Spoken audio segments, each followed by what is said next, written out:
ربنا هب لنا من أزواجنا وذرياتنا قرة أعين واجعلنا للمتقين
وبه نستعين على أمور الدنيا والدين والصلاة والسلام على أشرف الأنبياء والمرسلين سيدنا ومولانا محمد وعلى آله وأصحابه وبارك وسلم أجمعين.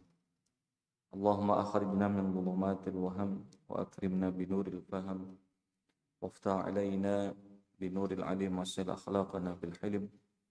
اللهم رب اشرح لنا صدورنا ويسر لنا أمورنا برحمتك يا أرحم الراحمين. رب يسر ولا تعسر رب يسر ولا تعسر رب يسر ولا تعسر ربي تمم بالخير. Jamaah salat maghrib yang dirahmati Allah, alhamdulillah, sama-sama kita bersyukur kepada Allah atas segala nikmat yang diberikan kepada kita semua. Pada malam hari ini kita dapat bersama-sama berhadir ke masjid kita, berniat beriktikaf melaksanakan ta'lim.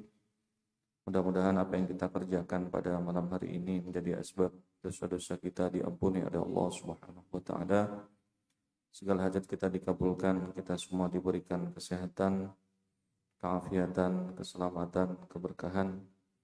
Mudah-mudahan kita semua menjadi orang-orang yang diridhai oleh Allah Subhanahu wa taala. Shalawat serta salam tak pernah lupa selalu kita haturkan kepada junjungan kita Nabi besar Nabi Muhammad sallallahu alaihi wasallam. Dan ulun minta doa mudah-mudahan istri di rumah kebetulan masuk rumah sakit, kakinya patah, di operasi. Mohon doanya mudah-mudahan segera diberikan kesembuhan. Operasinya sudah selesai di Hermina dan sudah balik ke rumah sekarang. Baik, berkenaan bahwa malam Jumat ini insya Allah akan menjadi malam yang pertengahan daripada bulan Sya'ban, maka kita akan membahas di malam hari ini terkhusus tentang nisfu Sya'ban itu sendiri dan dasar-dasar hadis yang ada di dalam. Baik, hadis yang berkenaan tentang nisfu Sya'ban cukup banyak, dan Al-Imam Ibnu Rajab Al-Hambali rahimahullahu ta'ala mengatakan kebanyakan hadis yang terkait tentang nisfu Sya'ban da'afuha. Hadis tersebut kebanyakan oleh Imam Ibnu Rajab secara hukum kedudukan derajat hadisnya didhaifkan. Tapi begini, kalau nanti mendengar ada orang bilang hadisnya dhaif, itu bukan kita disuruh meninggalkan. Jadi cara melihat hadis itu ada melihat kualitasnya, ada melihat kuantitasnya. Kalau bicara kualitas hadis itu ada namanya sahih, di bawahnya ada namanya hasan, ada namanya dhaif.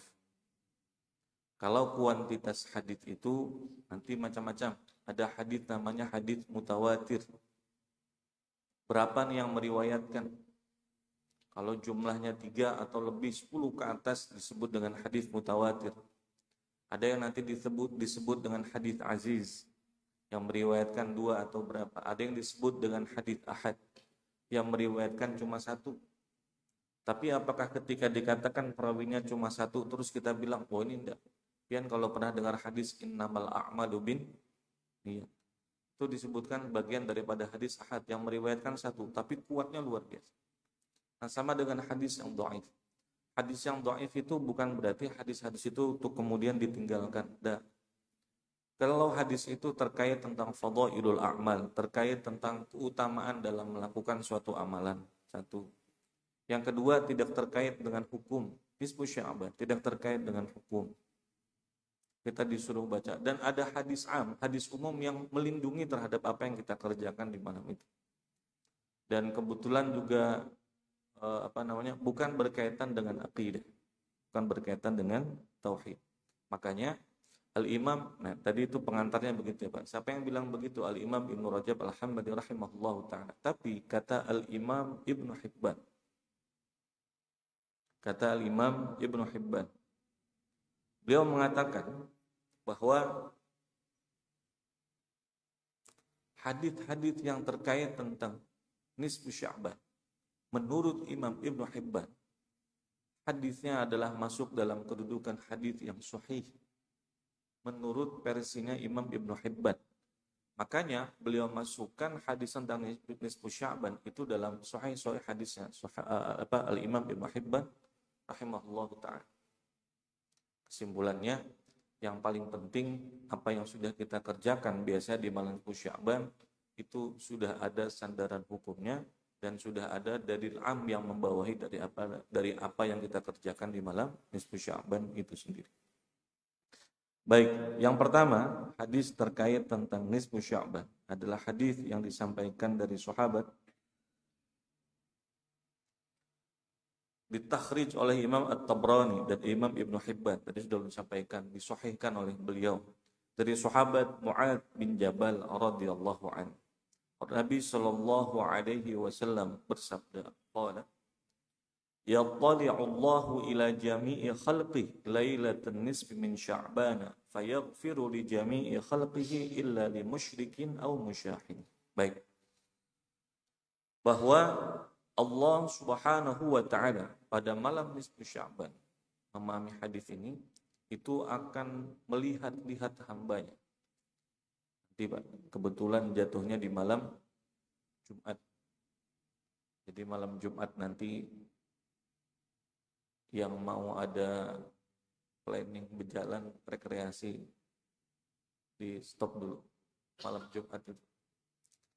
Ini hadisnya Pak, disahihkan oleh Imam Ibnu, bahwa Allah Subhanahu wa taala di malam itu akan mencari hamba-hambanya, melihat apa yang dilakukan oleh hamba-hambanya, maka fayaghfiru li jami'i khalqihi. Fa itu paling takkid, maka Allah akan mengampuni li jami'i khalqihi, bagi seluruh hambanya malam itu. Yakin kita ini seberatan ada dosanya. Ada dosa yang kita ingat, ada dosa yang kita lupa. Ada dosa besar, ada dosa kecil. Dosa-dosa yang sudah dikerjakan itu para jamaah, fayaghfiru li jami'i khalqi, diampuni oleh Allah. Bagi siapa? Bagi seluruh makhluk. Kaum muslimin, kaum mukmin, semua diampuni oleh Allah Subhanahu wa taala. Menurut versi hadis ini, illa kecuali dua. Yang pertama adalah satu musyrik, orang yang menyekutukan Allah Subhanahu wa ta'ala. Orang yang menyekutukan Allah. Apa yang dimaksud dengan menyekutukan Allah? Meyakini bahwa ada kuasa daripada selain kuasanya Allah. Atau menyetarakan kuasa makhluk dengan kuasanya Allah.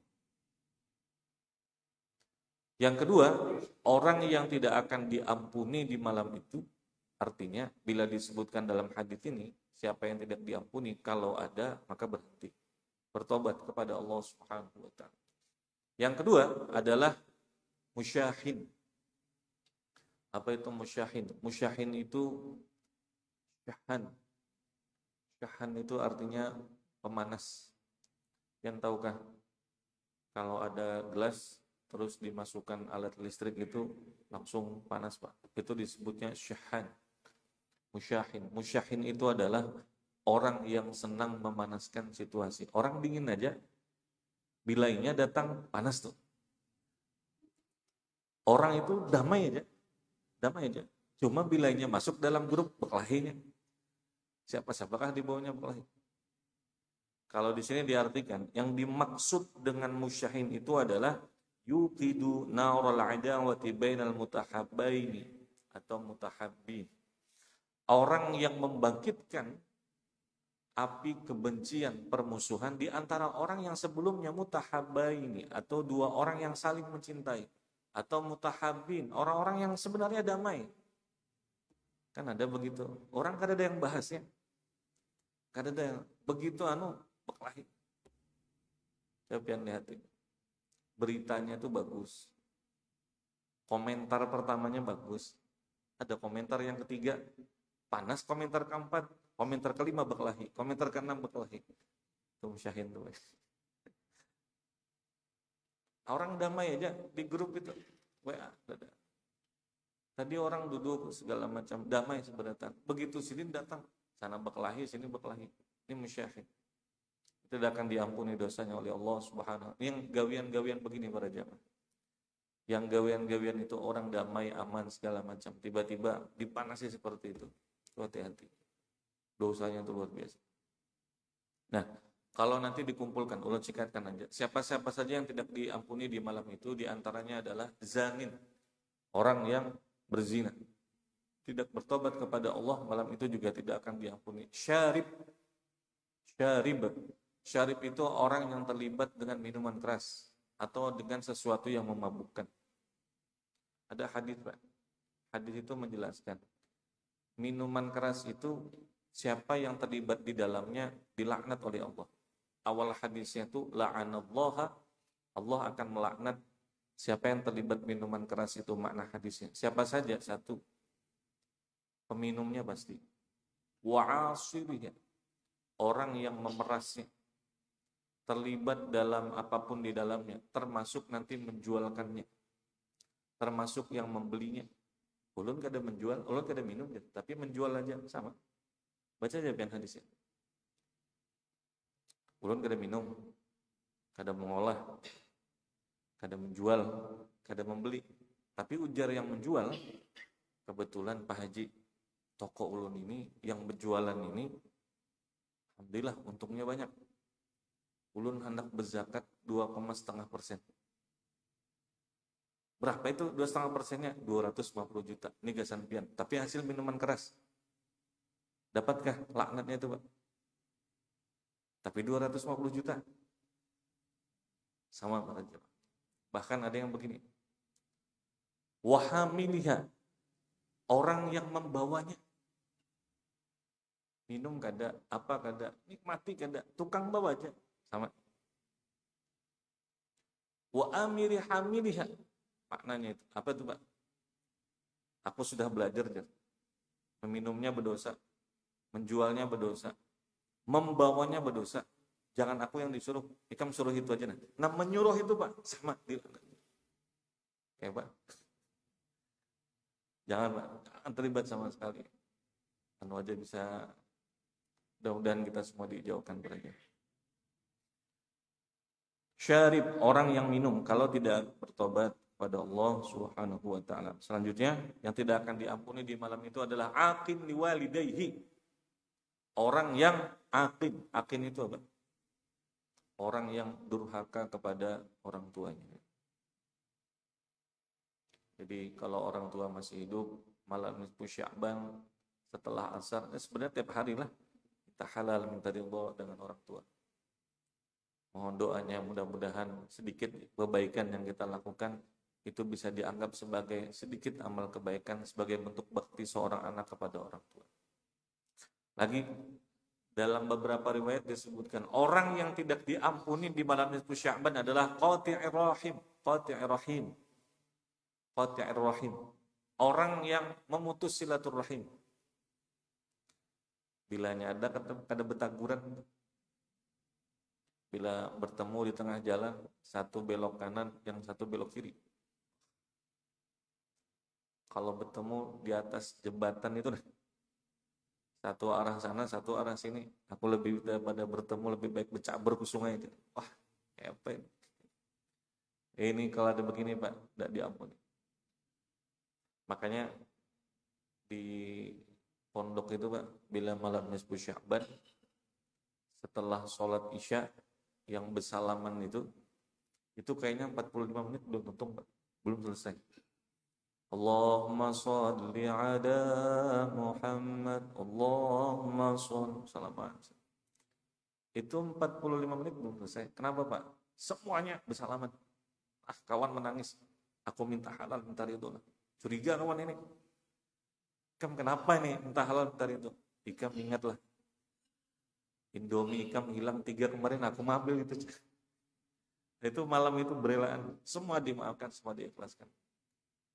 Nah, jadi itu simbolisnya seperti itu. Tapi pada dasarnya orang yang memutuskan silaturahim di malam hari itu tidak akan mendapatkan ampunan Allah Subhanahu wa taala. Baik. Dalam kitab Mada, ulun dalam malam hari ini mengambil dari 2 kitab. salah satunya madhab Sya'ban disebutkan. Nisfu Sya'ban itu yang nanti insya Allah malam Jumat anunya lah apa namanya, waktunya itu insya Allah di malam Jumat. Jadi malam itu disebut dengan Lailatul Qismah, malam pembagian. Malam pembagian ini disebutkan dalam riwayat Atha bin Yasar. Menurut beliau, nisfu Sya'ban itu adalah malam pembagian al-arzaq wa takdir. Jadi begini Pak, takdir itu ada dua. Ada disebut dengan takdir mubrom, takdir yang tidak bisa diganggu gugat. Apa itu tidak bisa diganggu gugat? Kita menikah dengan siapa? Kita lahir dari rahim siapa? Kita lahir di mana? Laki-laki atau perempuan? Itu tidak bisa diapa-apain. Nah, nanti ada ulama yang menyebutkan disebut dengan takdir mu'allaq. Takdir itu sudah ada, ditentukan oleh Allah Subhanahu wa taala, tapi digantung. Maka nanti dalam beberapa kesempatan akan bisa diubah yang takdir mu'allaq itu dengan doanya seorang hamba, dengan usahanya seorang hamba. Maka ada yang memaknai malam nisfu Sya'ban adalah malam Lailatul Qismah, penentuan, pembagian, dan termasuk di antaranya rizki dan takdir. Sebagian ulama menyebutkan rizki itu adalah takdir, memang yang kuat mengatakan takdir mubrom. Tapi lepas daripada itu, berkah daripada rizki seorang hamba itu tentu berbeda antara satu hamba dengan hamba yang lain. Nah, makanya nanti di malam itu, di antara amalan-amalan yang kita kerjakan sebagai bentuk usaha, walaupun sudah ditentukan oleh Allah Subhanahu wa taala, kita berdoa dengan beberapa niat sebelum kita berdoa dan membaca beberapa surah dari dalam Al-Qur'an. Mudah-mudahan hal-hal yang kurang baik bisa digantikan dengan hal-hal yang baik. Makanya di antaranya di malam Jumat nanti, di malam nisfu Sya'ban, kita disuruh membaca surah Yasin. Mudah-mudahan bisa dibaca sama-sama di masjid. Kalau tidak bisa sama-sama ya di rumah. Kalau tidak bisa juga di rumah, wallahu a'lam sudah. Nah, jadi baca surah Yasin.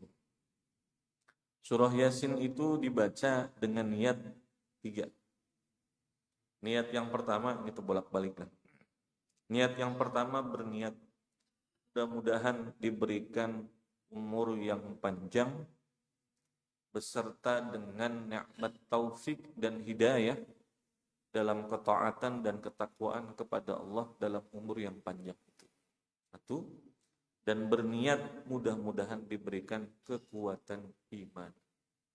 Surah Yasin 5 quri'ah. Surah Yasin itu tergantung dari apa yang kita niatkan. Mungkin kita ini pernah bertanya-tanya lah, kenapa surah Yasin lah? Bertahlilan Yasin, mantar orang meninggal Yasin, mau meninggal Yasin, apa-apa Yasin. Bolehlah diganti surah yang lain. Pian bila hendak baca surah Al-Baqarah, boleh aja juga. Sanggup apa surah. Tapi surah Yasin, ya surah Yasin itu Pak, Insya Allah. Coba kalau baca surah Yasin itu sambil dipahami maknanya. Harusnya orang setelah baca surah Yasin Pak, imannya itu pasti akan meningkat. Bicara tentang wasyamsu tajri li mustaqarrin laha wamtazul yawma ayyuhal mujrimun salamun qawlan min rabbir rahim. Itu ayat-ayat yang sebenarnya harusnya meningkatkan keimanan seorang hamba setelah dia baca surah Yasin. Dan bagusnya surah Yasin itu dibaca tergantung dari apa yang kita niatkan. Itu niat yang pertama. Baca nanti sama-sama setelah sholat maghrib. Yang kedua, walaupun takdir itu sudah ditentukan Pak, tapi tetap kita, umur itu sudah ada, tapi kita berniat mudah-mudahan dengan baca surah Yasin umur panjang.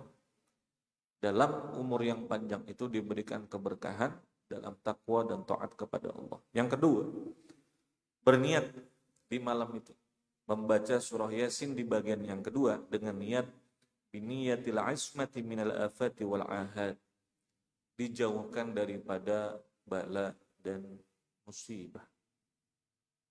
Baca. Mudah-mudahan dijauhkan. Wa niyati si'atir rizq, dan berniat mudah-mudahan diluaskan rizki yang halal, yang berkah. Makanya kalau ini baca sendiri di rumah, silahkan. Kalau mau baca di masjid, ada yang memimpinkan, guru kita yang memimpinkan baca surah Yasin, niatnya. Yang ketiga, berniat supaya diberikan kekayaan hati dan meninggal dalam keadaan husnul khotimah. Baca surah Yasin. Itu yang dibaca.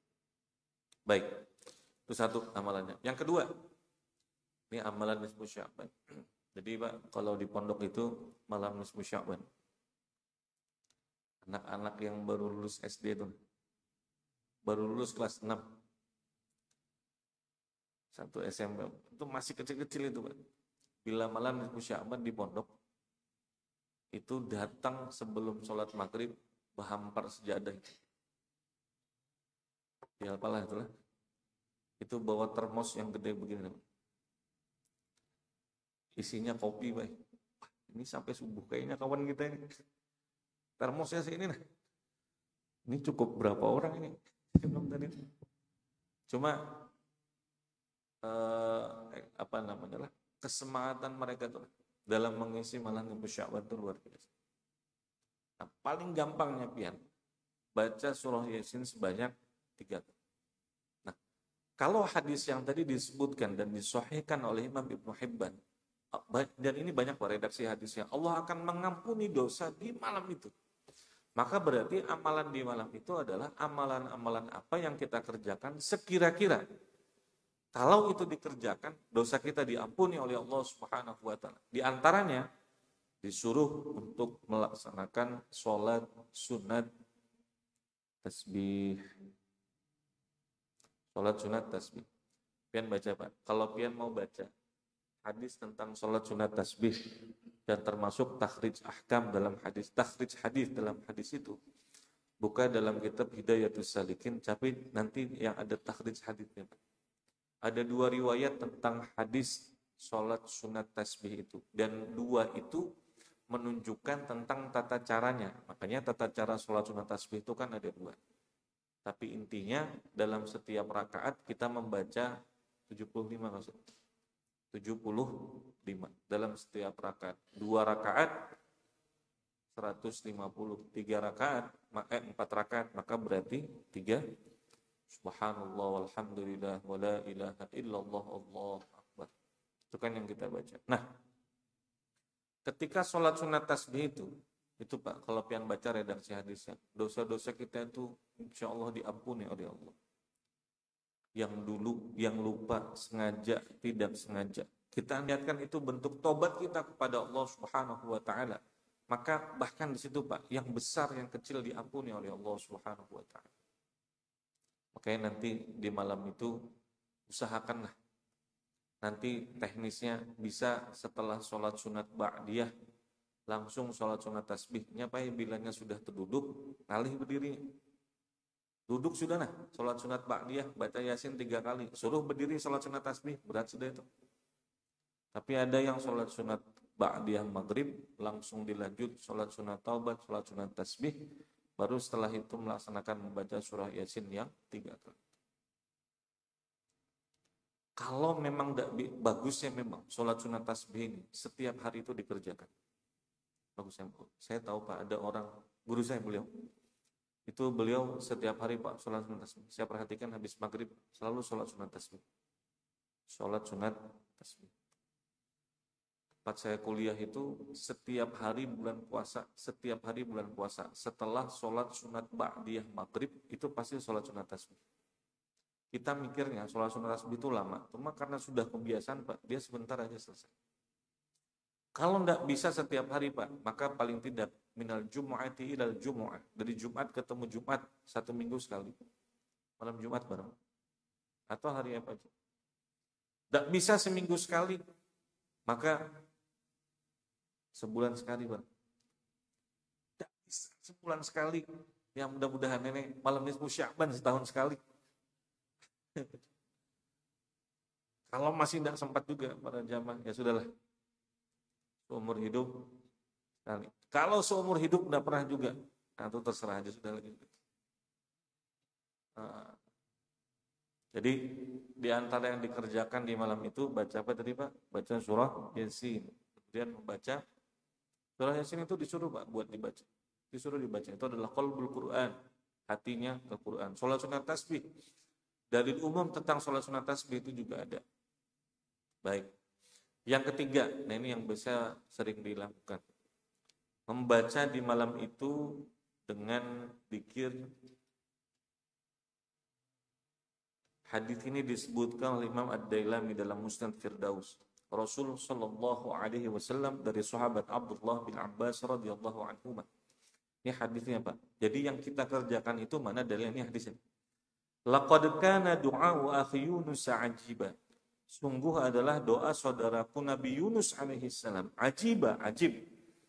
Kenapa? Awaluhu tahlil. Awalnya itu tahlil. La ilaha illallah. La ilaha illa. Wa awsatuhu tasbih. Pertengahannya tasbih. Subhanallah. Subhanak. Wa akhiruhu iqrar bidzambi. Dan akhirnya ditutup dengan pengakuan dengan dosanya. Wa iqrarun bidzambi. Inni kuntu minal dhalimin. Mada'a bihi mahmumun wala maghmumun. Tidak ada orang yang membacanya adalah orang yang punya masalah, berkeluh kesah, ditimpa musibah, bahkan bagi yang punya hutang. Fi yaumin thalatha marrat, dalam satu hari 3 kali, illa ustujiba lahu, kecuali semua akan dimudahkan oleh Allah Subhanahu wa taala. 3 kali aja bacanya. Lalu timbul pertanyaan, dari mana? Nah, sementara di malam itu kita disuruh bacanya berapa, Pak? 2370. Dari mana angka 2000 itu? Ulun ini sesuai hadis saja, Jar. 3 aja, Jar. Tunggu dulu. Dari mana kira-kira Pak angka 2000 itu? Nah, jadi begini, baca. Mungkin ini ada ilmunya tersendiri, Pak. Jadi dalam bahasa Arab itu dia ada rokmiyah, Pak. Ada penomorannya itu ada. Makanya bila orang hendak memberi nama anak itu kan tidak sembarangan, Pak. Kalau kelihatan. Ulun zoom. Nah, sekali di zoom hilang, Pak ya.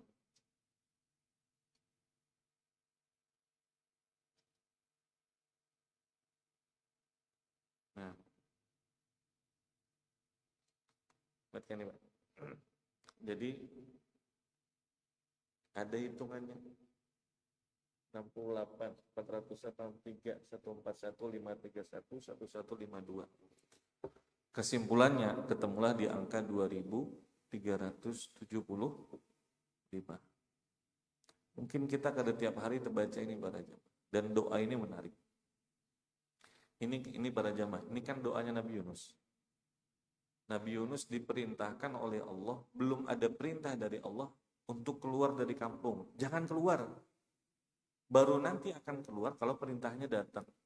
Tapi karena takut azab itu sudah akan runtuh, maka belum diperintahkan keluar beliau. Maka terjadilah apa yang terjadi. Naik ke kapal, kapalnya kemudian oleng, diundi siapa yang diturunkan. Maka keluarlah Nabi Yunus alaihissalam, namanya sebanyak 3 kali.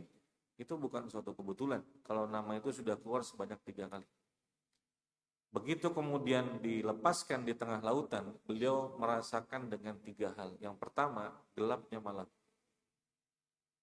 Yang kedua, gelapnya lautan. Yang ketiga, gelapnya perut ikan. Wadanun. Gelapnya perut ikan. Logikanya para jamaah, logikanya nih. Kalau ada orang kegelapan, tengah malam tuh mati lampu atau berada di mana, pasti dia minta, ya Allah terangilah kami. Itu logikanya, Pak. Bila ada orang tenggelam di lautan atau terdampar di lautan lepas, doanya pasti selamatkan kami dari lautan. Bila ada orang termasuk dalam perut ikan, doanya tuh Pak, harusnya doanya adalah, ya Allah keluarkan kami dari perut ikan. Tapi kenapa tasbihnya Nabi Yunus itu bukan itu, Pak? Tidak ada doa beliau itu, ya Allah keluarkan. Doanya apa, Pak? La ilaha illa anta subhanaka inni kuntu minadh dhalimin. Nabi Adam alaihissalam terjadi apa yang terjadi, dilepaskan semua pakaiannya, dikeluarkan dari tempat yang ada. Doanya adalah minta kembalikan, Pak. Doanya, Rabbana zalamna anfusana wa illam taghfir lana wa tarhamna lanakunanna minal khasirin. Kenapa, Pak? Karena bila orang itu mengakui dengan dosanya, bertobat kepada Allah tanpa dia menyebutkan apa yang dia minta, Pak, pasti akan dimudahkan dalam setiap urusannya. Cuma syaratnya satu, mengaku dulu dengan dosanya, bertobat dulu kepada Allah. Ini Nabi mengajarkan, Pak, kepada kita, Nabi Yunus alaihissalam. Makanya kalau kita tuh kadang, ya Allah minta ini, minta ini, minta ini, kadang ingat lagi dengan dosa. Nabi Yunus alaihissalam dengan apa yang terjadi beliau mengatakan, la ilaha illa anta subhanaka inni kuntu minadh dhalimin. Nah, nanti di malam itu kita baca setelah sholat isya mungkin dibaca masing-masing. Bagusnya itu pakai tasbih yang elektrik itu. Yang kalau pakai tasbih yang apa ini 99 ini bahaya para jamaah. Bacanya habis isya, mata mengantuk, minum kopi 3 cangkir kada mempan. Sambil berabah kan. Begitu berabah, tergugur tasbihnya tuh, jatuh. Sejam baru bangun. Bangun jarum. Berapa sudah aku tadi membaca jar? Baca sudah tadi berapa tadi? Kayaknya 2000 Bang sudah jar. Kayaknya 2000. Dari mana dapat 2000 tadi? Jadi kalau baca elektroniknya, kan habis sholat isya sambil berjalan dari masjid ke rumah. Jalan dari masjid, balik ke rumah. Begitu sampai ke rumah, 2000 sudah hajar istri. Banyaknya pian ini. Sekalinya berjalannya dari sini ke Hermina sana, berbalik lagi berjalan. Jangan mengantuk. Ini pian bila di pondok, Pak, malam itu orang ada berjalan kemana, berjalan kemari. Nah, tapi sambil tangan itu, la ilaha illa subhanaka inni kuntu minadh dhalimin. Berapa kali dibaca? 2374. Baik. Di antara lagi yang dibaca di malam itu adalah, karena malam ini juga disebut dengan Lailatul Ijabah. Malam di mana doa-doa kita itu dikabulkan oleh Allah Subhanahu wa taala. Menurut apa yang disampaikan oleh sahabat Abdullah bin Umar radhiyallahu anhu, ada 5 doa yang ada 5 malam yang doa di malam itu dikabulkan. Maka di antara amalan di malam itu banyak-banyak berdoa. Apa doanya yang dibaca di malam itu? Di antaranya adalah Allahumma inni as'aluka husnal khatimah wa a'udzubika min su'il. Berdoa di malam itu. Berapa kali itu dibacanya? Kurang lebih 100 kali. Allahumma inni as'aluka husnal khatimah wa a'udzubika, ya Allah, husnul khatimah, ya Allah, na'udzubillah, dibaca 100 kali. Nah, berapa sudah nih amalannya, Pak? Yang mana juakah yang tak amalkan? Yang penting berniat dulu. Nah, wallahu alam, Pak. Ini amalan kami dapat waktu di pondok pesantren di Al-Baqarah. Nah, termasuk yang dibaca di malam itu adalah Allahumma nih nanti kalau mau udah bagiin, Allahumma yassirli ziyarata Makkah wal Madinah bi barakati nabiyika Muhammadin sallallahu alaihi wasallam. Ya Allah, mudahkanlah kami dalam ziarah Makkah dan Madinah dengan berkah Nabiku Nabi Muhammad sallallahu alaihi wasallam. Berapa kali dibaca? Sama 100 kali. Mudah-mudahan yang belum berhaji bisa cepat berhaji. Yang sudah berhaji mudah-mudahan berhaji lagi. Yang belum umrah bisa cepat, yang sudah mudah-mudahan bisa umrah.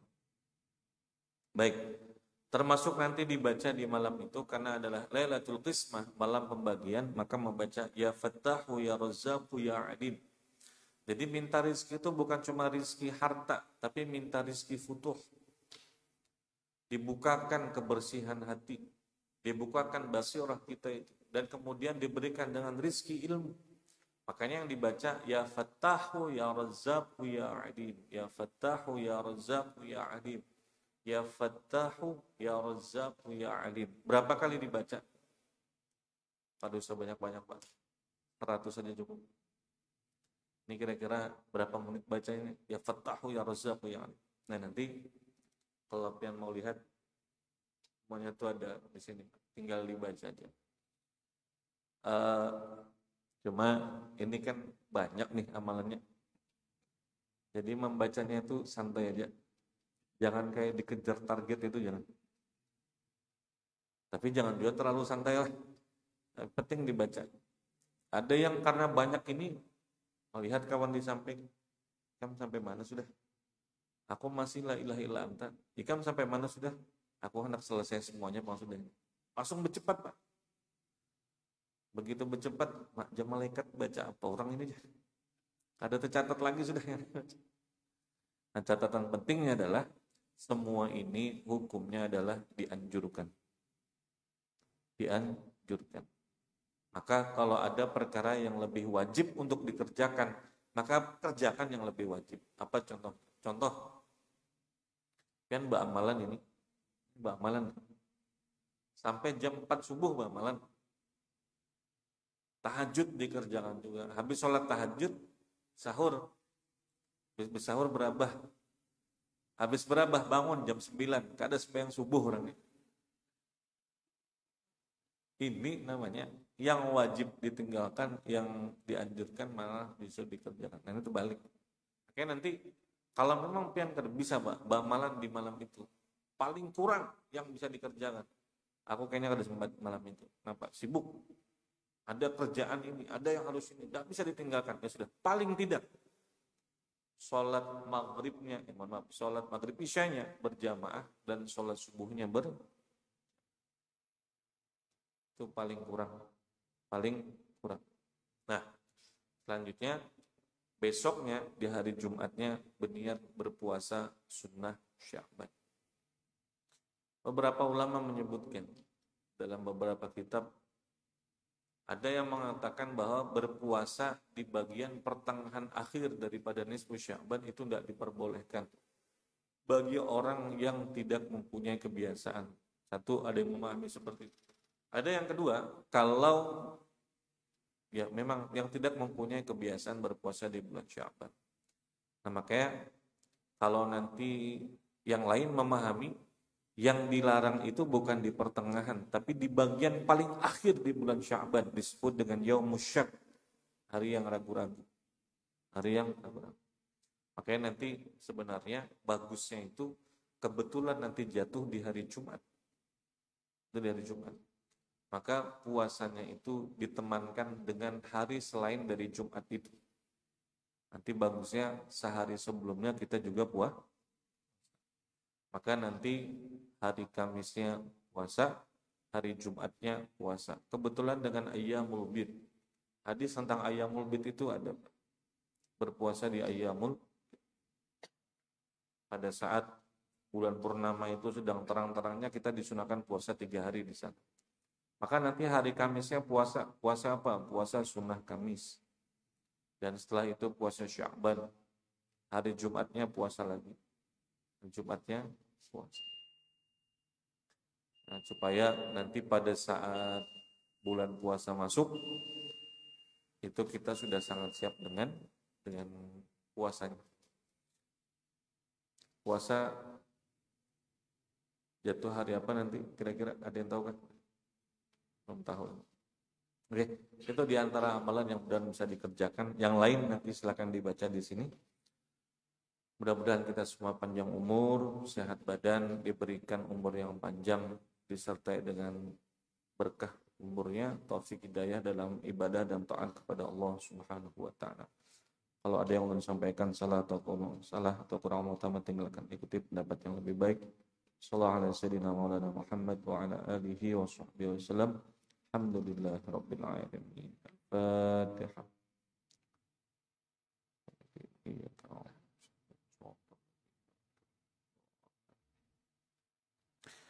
Bismillahirrahmanirrahim. Alhamdulillahirabbil alamin. Allahumma shalli wa sallim wa barik ala sayyidina Muhammad wa ala alihi wa sahbihi wa barik wasallam ajma'in.